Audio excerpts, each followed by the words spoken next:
Nadreen, खबर शामिल करते हैं लाहौर से। थाना लियाकताबाद में मुबैना पुलिस मुकाबले का मामला। पुलिस ने मुलजिम की जानिब से डॉल्फिन पर फायरिंग का दावा किया था, लेकिन सीसीटीवी फुटेज में पुलिस का ये दावा गलत साबित हो गया। मजीद तफसीलात से आगाह कर रहे हैं हमारे नुमाइंदे खालिद सलामत। जी खालिद सलामत, तफसीलात से आगाह कीजिएगा। जी, लियाकताबाद पुलिस ने मुलजिम की जानिब से डॉल्फिन पर फायरिंग का दावा किया था, लेकिन सीसीटीवी फुटेज की वजह से पुलिस का दावा गलत साबित हो गया कि डॉल्फिन ने किस तरह गिरे हुए मुलजिम के ऊपर फायरिंग की। हालांकि मुलजिम उनके सामने भाग रहा था और भागते हुए गिर गया और गिरे हुए मुलजिम के ऊपर उन्होंने फायरिंग शुरू कर दी।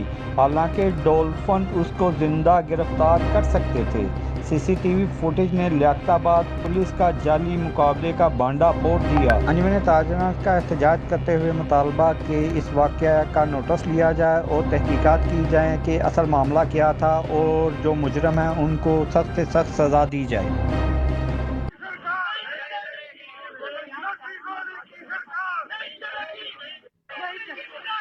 नहीं चलेगी।